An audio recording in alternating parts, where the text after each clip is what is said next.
another episode of Gaming the System, the podcast where three intersectional feminists take a look at gaming through a feminist lens. And you have joined myself, Alex, we've got Matt, and we've got Jem with us as well. Hello. And we are going to have another episode of gaming news to bring you, hot off the press or otherwise.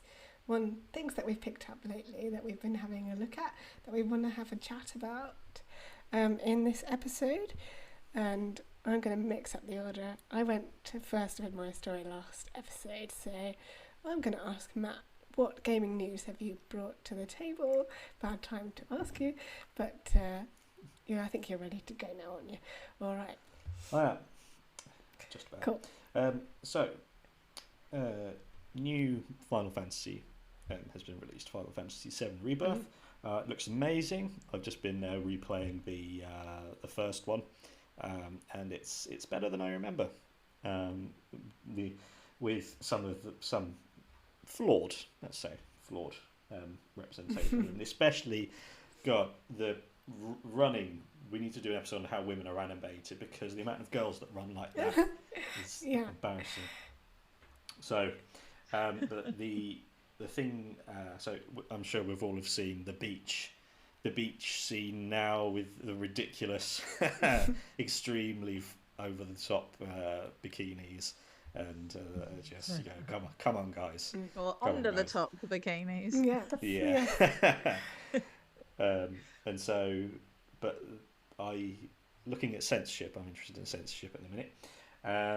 I googled it to see, because I imagined it would be censored. I was looking at government censorship, seeing where governments have done that. And the main thing that came up was that Tifa, the massive boob one, her cleavage has been censored. And there was a fake story that the beach scene had been censored. But actually, it's a different scene. So hopefully you should be able to see this on the camera just about. So if you look in close, that's Tifa, and on the top one, that's what from the that's from the trailer from 4 years ago, and on the one below is the current one, and she's got a black sports bra on underneath. Oh yes, yeah. Yes. So that's what's being complained about, and she is 15 in that segment of the game. And what the angle I was thinking of coming at this from is sexualization of children is at the core of what this is. When does an adorable cherubic little girl become a massive booed, sexy, sexualized woman? And what should happen in this situation when the original is, you've got the original set? What should are they right to have done this? Should they have done more? Should they have changed more? What does this mean? Good questions, Matt. I think so. Are they complaining that the crop top has been added? Is that what the complaints are? Okay. Yeah. Sorry, go on, No, Alex. I think all of the portrayals of the characters in Final Fantasy are unrealistic anyway. So they're within that bubble. I'm not excusing it, obviously, but they're already not realistic depictions of people. So we've got to go in with that kind of lens on. But yeah,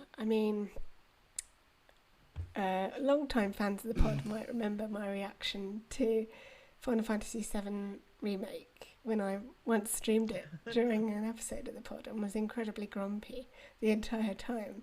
And more so when I saw the depictions of characters like Tifa and the other ones whose names I forget. But yeah, it was just insultingly unrealistic. I found it insulting anyway. And I get that I'm not coming in with a lot of childhood nostalgia. It's different. Interestingly, I could do an interesting comparison with my feelings about that and my feelings about Tomb Raider, because when it comes to the Tomb Raider remake, the remaster that's recently come out, I have a lot of childhood nostalgia attached to that, but I still feel like Lara's unrealistic in terms of her bust size compared to the rest of her body, because it's just, I mean, it's technically, I suppose, it could be realistic, but it is putting forward this idealised view of a female body that's not necessarily a healthy one to put out there. Yeah, I don't... especially when you told me the age of the character as well, Matt. She's meant to be 15 years old. That doesn't really sit right, but maybe I'm just being really judgy. I'm not a parent either, so I can't really speak from that point of view. But how do you feel about it, Jem? Well, I think that the issue is, I mean, as you say, that the characters in that genre are often very unrealistic, at the best of times. But I personally think that the addition of the black crop top is probably a positive thing. It's, there are so many games, and we've talked about, ridiculous armor that female characters are expected to wear. There are so many games where women and female characters are given these things that wouldn't stay in place, wouldn't be protective, and they're just there to make them look hot and sexy, which is some sort of payoff for the fact that they're powerful. It feels like it's so much about the male gaze, and so I do think that is problematic in general.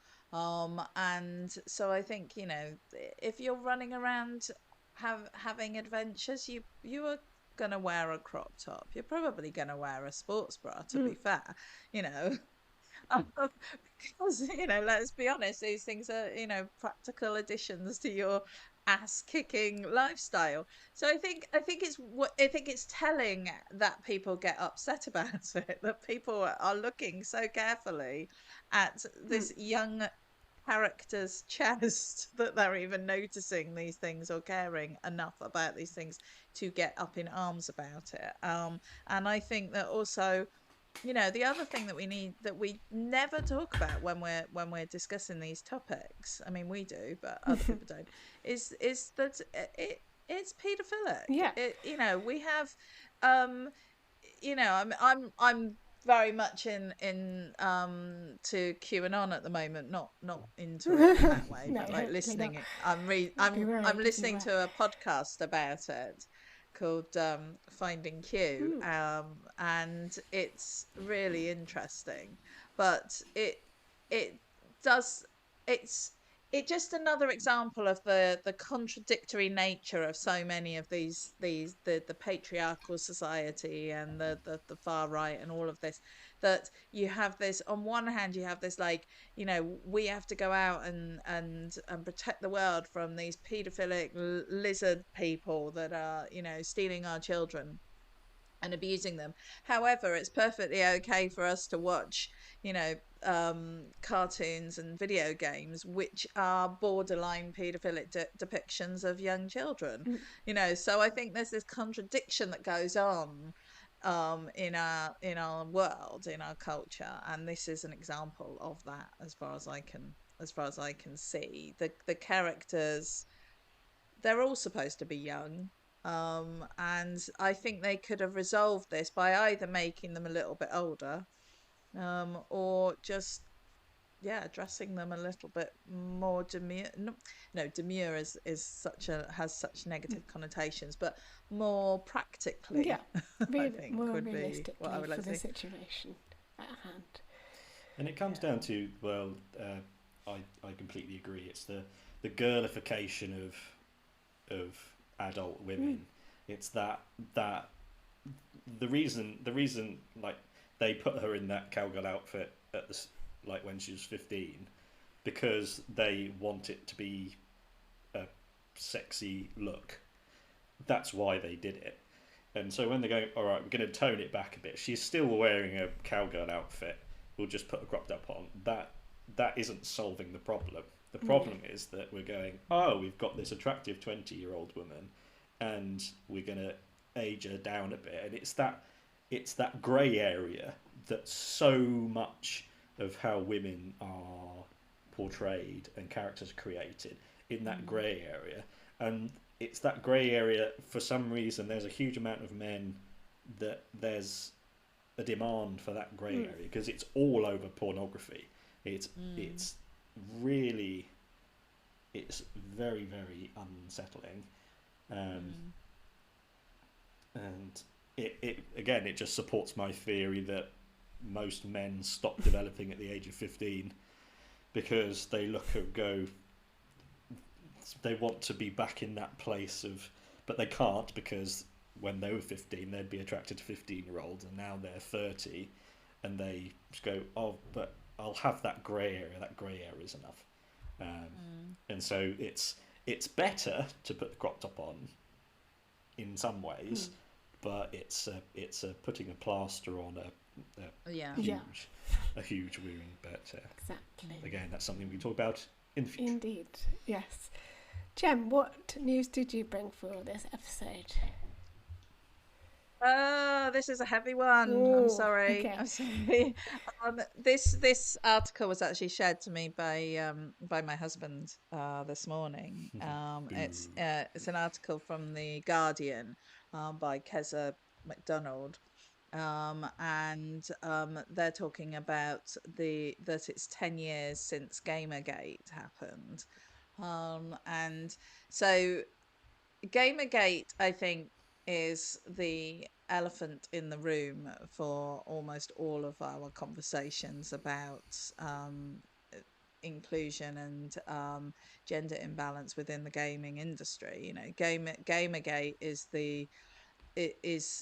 an example of why it is so important that we have these conversations that we have regularly on gaming the system, and it's one of the reasons why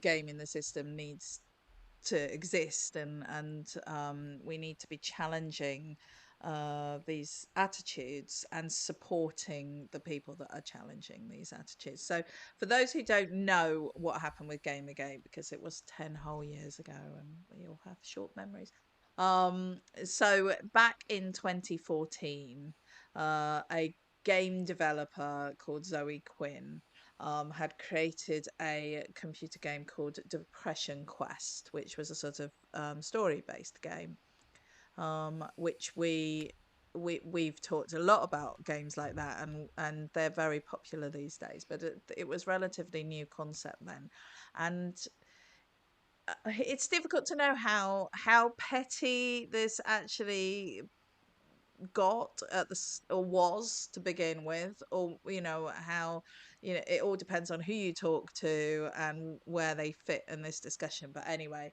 her ex-boyfriend, I I'm not sure actually about, I'm going to call Zoe they, because throughout the article that I read, they referred to them as they. So I'm not sure if they are a they, if they're non-binary. But Zoe's ex-boyfriend posted a big, long, ranty blog about their relationship and a whole bunch of personal stuff, shared a bunch of personal messages and things. Basically, essentially saying that they had slept with somebody who had, in exchange for good reviews of the game, because the game was obviously so far off the beaten track that it couldn't possibly get good reviews. So the only way that could have happened was this sort of exchange of sexual favors. Now, this then blew up into what became known as Gamergate, because it was messages that were sent with the hashtag Gamergate, and it ended up with a number of feminist and female voices and people within the games industry being targeted to a ridiculous degree. They were doxxed, they were sent death threats and rape threats, and just a huge amount of abuse. So doxing is where people get all of your contact details, including your home address and phone number and what have you, and they put it online. So it's extremely scary, and this has ended up in various court cases and legal wranglings and all sorts of stuff, which I don't know the details of, but I know that it became a big thing. And both sides argue that, you know, the other side is completely unreasonable, and it was all okay. Essentially, it just came down to sort of a far right um, side of group of gamers who were having a go at a bunch of feminists and women, because they felt that um, they were in their space, that they were taking over their space. So why is this news today? Well, other than it being a decade since this happened, what was brought up in this article was that there's a small 16-person design studio called Sweet Baby. Strange name, but anyway, Sweet Baby. And apparently they are now being targeted by a group of around 200,000 people from a group on Steam, plus more on the Discord channel, who are arguing that this group, these 16 people, have single-handedly been bullying the poor games industry into insane wokery. And that they have been going in and dictating to games industry, the games designers, that they must use um, people from more diverse ethnic backgrounds, that they must have more female leads, that they must have more representation from the LGBTQI community. Basically, anything that's sort of viewed to be woke by the far right of society. And they are saying that this company are are basically bullying the games industry, and so they are attacking them. And the reality is that this is a script and story kind of help group. So they get brought in by games industry, get to look at games and to see where there's plot holes in a story, or where, you know, the conversation doesn't sound very realistic and stuff. So they don't have any say over who the lead characters are, or who the, you know, what the story involves. They literally just come in to talk about, you know, no, that sentence doesn't make sense, or this conversation doesn't flow, or whatever. But they're basically being harassed by this group. And it's just a sort of example of how, despite having this massive thing back in, you know, in 2014, and all the damage that it did, and there's a whole thing about how it plays into the culture wars, how it plays into the election playbook, how it was picked up by Steve Bannon. You know, I mean, it was a massive, it had a big effect. How it hooks in with 4chan and 8chan, and yep, you guessed it, QAnon. And it basically has a whole thing there. So there's this whole connection. And yet, despite all of that, here we are 10 years later with an almost a very similar scenario kicking off, where poor white men are complaining that they're being written out of the games world. And I think, you know, you literally do not have to take more than a couple of minutes to look at all the computer games that are available out there and see that that is blatantly not true. It's not even close to true. You know, even in Baldur's Gate, which is, you know, fantastically representative and brilliant, there are plenty of straight white men in that game. You know, it's not they are not a threat. So yeah, what do you guys think?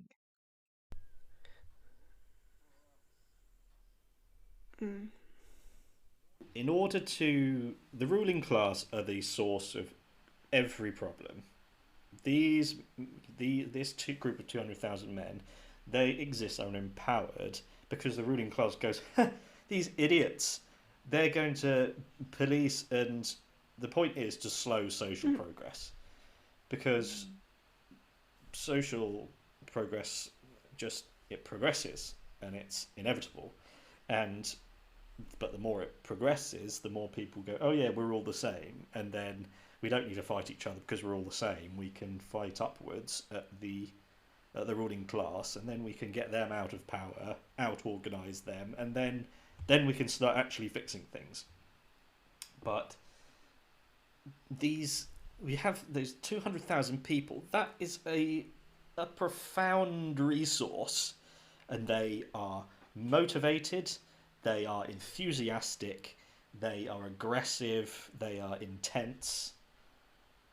You just see that, you just see it wasted, all that energy and time, that if they just took the woman bit and delete that and type in ruling class, billionaires, corporations, capitalism, and then take all the stuff they do there and then just direct it somewhere else, because their lives don't, the wokery doesn't impact their lives at all. Like you say, you just need to Google for 4 minutes and you go, oh yeah, my life isn't changing and it won't change. In fact, it's going to get better, and it's just going to get better for everyone.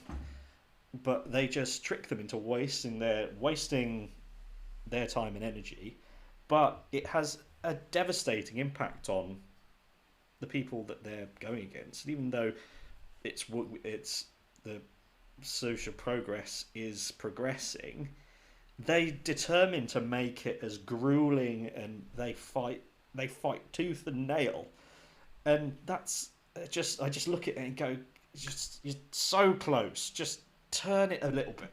And we just, yeah, so that is a profoundly aggravating thing for me. Yeah, I think key thing I picked up on, Jem, was the purpose of that small company, Sweet Baby. Doesn't seem to be pushing a woke agenda from your description of what they actually do day to day. So they've been made a target. They've been pinned with this wokery agenda by this group of people who are clearly intent on finding a target and having something to throw all their hatred towards. And it must be having a terrible impact on those people, like Matt said. I think it comes about as a result of just the internet as a space. Particularly social media is very much an us and them. It pits us against each other, essentially, is what it's designed to do. It's designed to make people angry and to argue all the time, particularly the site that shall not be named, Twitter. That's all it's good for, is causing arguments and showing you things that are going to make you angry. That's what all these algorithms are for. And that just is another part of this. And it's enabling us with our own echo chambers to surround ourselves with people who feel the same way, but also to see the opposite side and get angry about it and go at each other, basically. It's pretty awful, really, and there's no room for proper discussion or nuance on the internet, really, these days, or at least not in the form of social media and spaces like this. And I would argue that it's just distraction tactics from the real issues. Like, as Matt says, there are other things that people could be worrying about. And I think, that there are other things for us to worry about. There is, the rise of the right, this sort of but even beyond that, there's things that we have a climate crisis. Yeah. We have a climate crisis, and really that is the only thing that we should be worrying about. Everything else is going to be irrelevant. Excuse me. So I think it is a worry. Yeah, certainly is. But yeah, that's definitely big story to think about, and hopefully we can follow up on any developments in future episodes as well.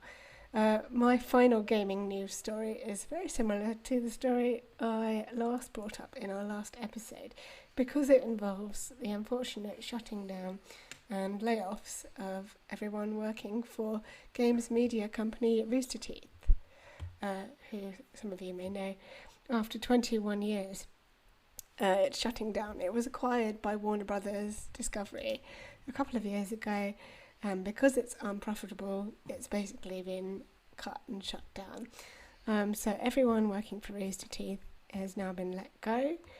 So that some of you might know Roosterteeth for things like Ruby and Red vs. Blue, and also for gaming YouTube channels such as Achievement Hunter and Funhouse. I've been a long time follower of Funhouse since it started in 2015, and there was an offshoot of that called All Good No Worries, which only unfortunately lasted a short while, but was my most favourite YouTube channel of recent times, because it was very much created by women and femme-presenting people for women and femme-presenting people, and it was just a really nice, feel-good, chilled-out space on YouTube to just spend some time watching nice videos and things like that, but unfortunately they're going to be winding things up in May, I believe, but so they're unfortunately all losing their jobs, but there might be space for them to move on to other things creatively. But yeah, when you think 21 years is actually an awfully long time for a company like that, and especially one that is based on the internet.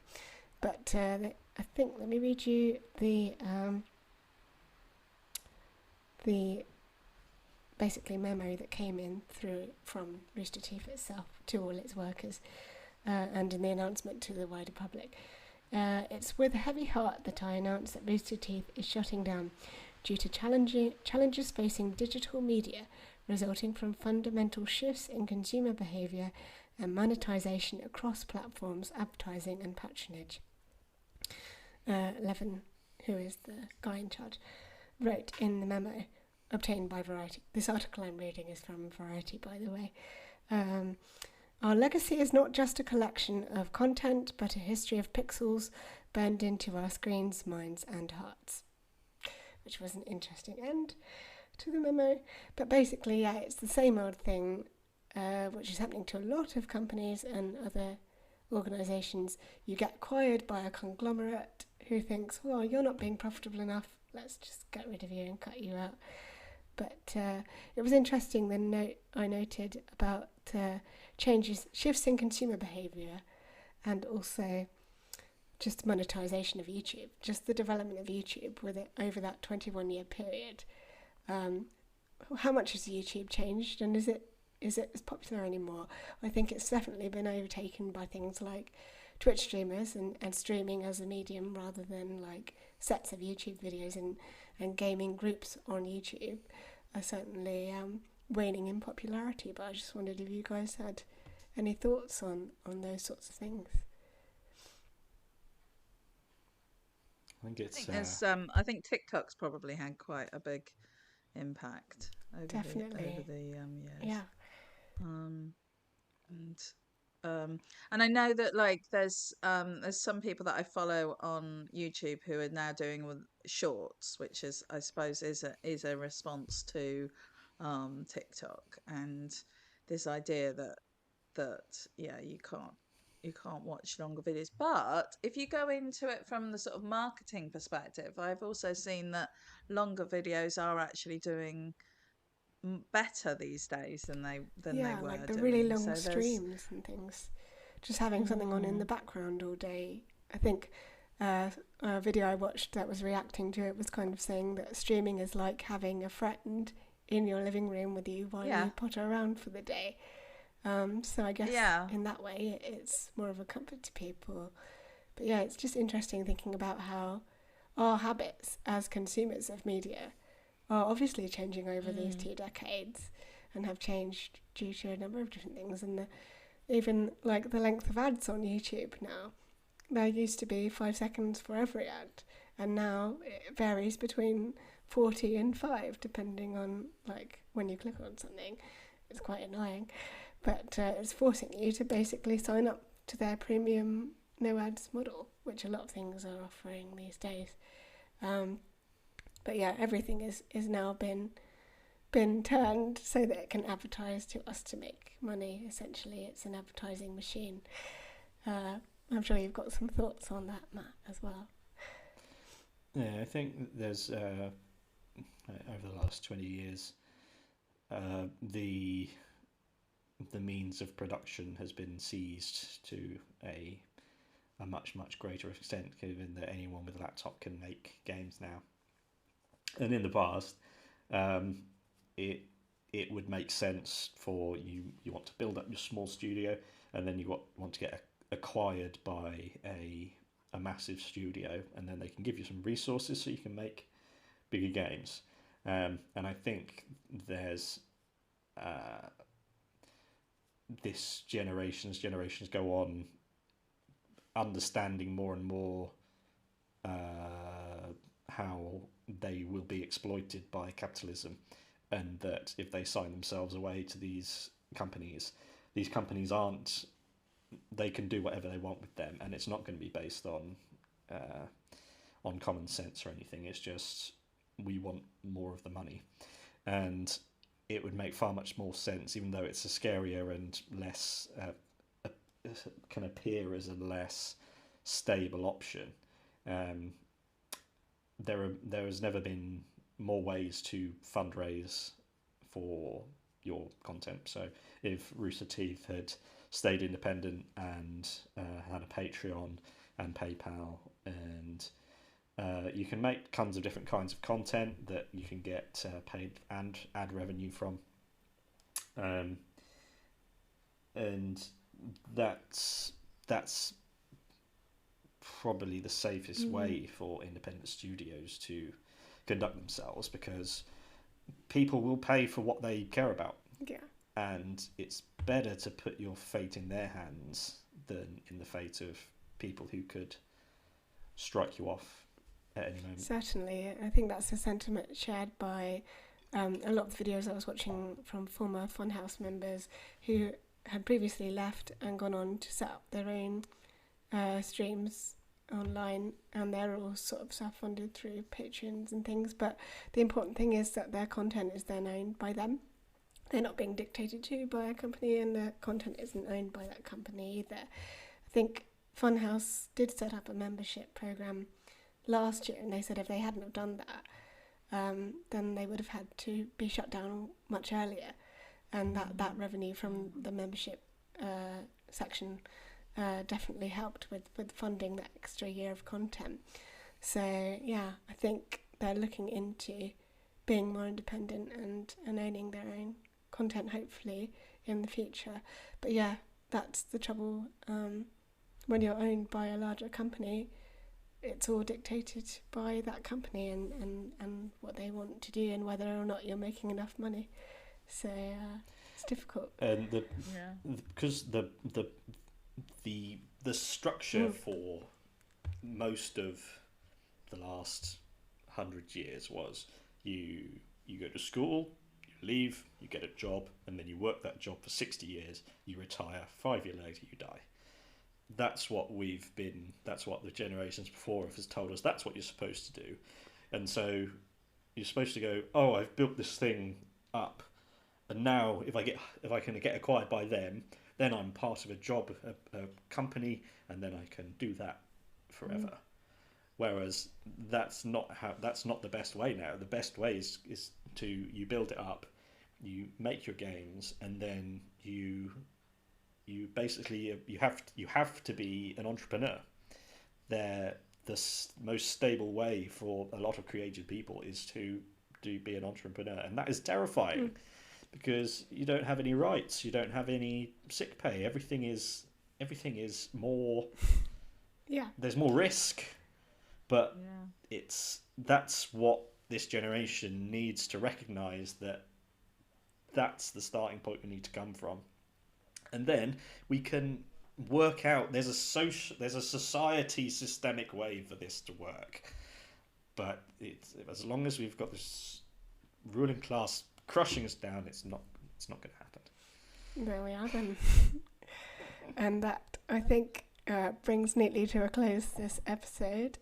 Thank you very much for watching or listening. If you have time, please leave us a lovely review, leave us a comment, let us know what news you've heard. If you have anything you want to say about the news you've heard on this episode or previous episodes, let us know. Share it with your friends if you want them to find out all the latest gaming news. We do release new episodes every Thursday as well. If you'd like to support us, speaking of supporting independent creators, you can do so. We've got a Patreon, and the link should be somewhere in the description, so please go and check it out. And we'll be with you again sometime soon, so we'll see you then. All right, bye. Bye-bye.